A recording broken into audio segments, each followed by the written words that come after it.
All right, we're constantly bombarded with the message that the best time to invest in property is right now. It's not about the time in the market, but how long you're in the market. And there are some good reasons to hold back. And property investment expert Michael Yardney from Metropole Property Strategists joins us now to take us through his reasons not to invest in property. And this is interesting, Michael, isn't it? Because often we're told that, you know, just get in, but actually there are some pretty good reasons not to invest in property. And you sort of say that many property investors fail. What do you mean by that? Well, I guess most people get involved in property investment because they want to develop a level of financial freedom. The statistics show, though, that of the 2 million Australians who buy real estate investments, 50% sell up in the first 5 years of their investing career. They buy the wrong property, get the wrong finance, get the wrong timing. And of those who stay in, less than 1% own more than 6 properties, which means they never get the financial freedom they want. 92% never get past their second investment property. So I guess that's why they fail to reach their objective. What do you think makes it hard for them to get past there? Is it just the basic cost of our big cities now?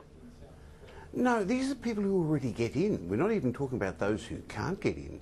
So they either buy the wrong property, one that doesn't increase in value, because not every property is what I call an investment grade property, James, or they also don't get the right finance. And as the market moves up and down through the cycles, they have difficulty holding on, or they don't have a plan, they don't have a strategy, they don't know how to do it. But I guess for some people, they're just not made to buy property, they just do it wrong.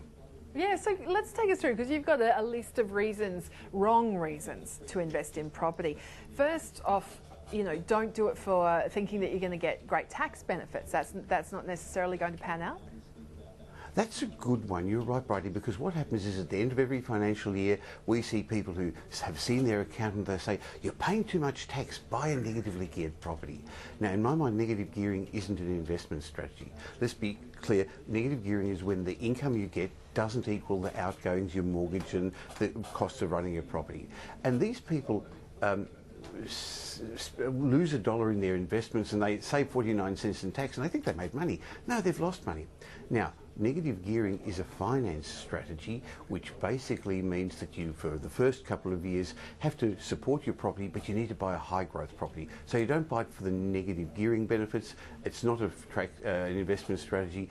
It's just the way you finance your property. And if you buy the wrong sort of property, a new one with lots of depreciation, where you often pay a premium, you lose out right from the beginning, Bridie.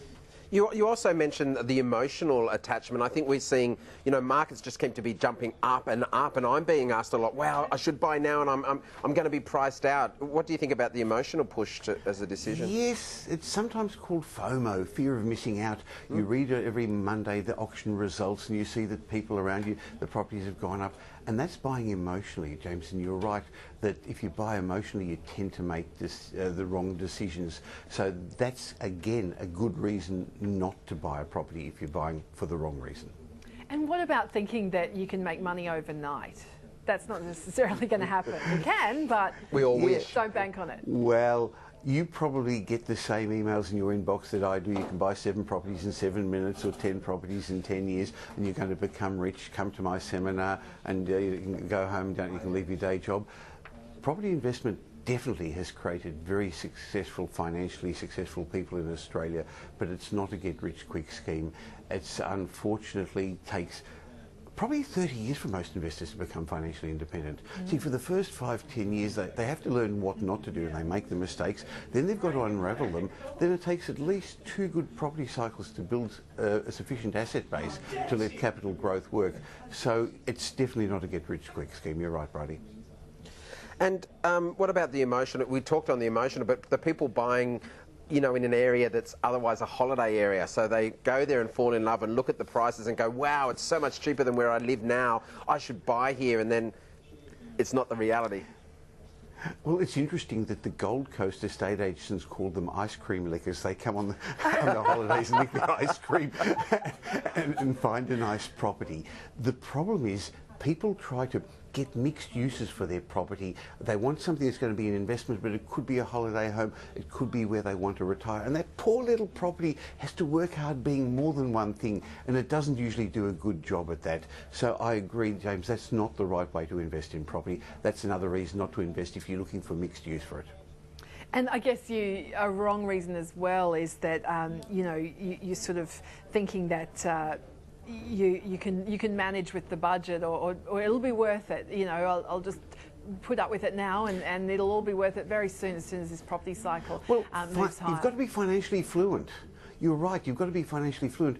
Real estate is a game, property investment is really a game of finance with real estate thrown in the middle. So you've got to be able to budget, you've got to be able to spend less than you earn, you've got to be able to have a financial buffer to see you through the ups and downs. We believe interest rates are going to go up again. So again, if you're not financially fluent, if you can't make your credit card match at the end of the month, then maybe property isn't right for you yet. Yeah.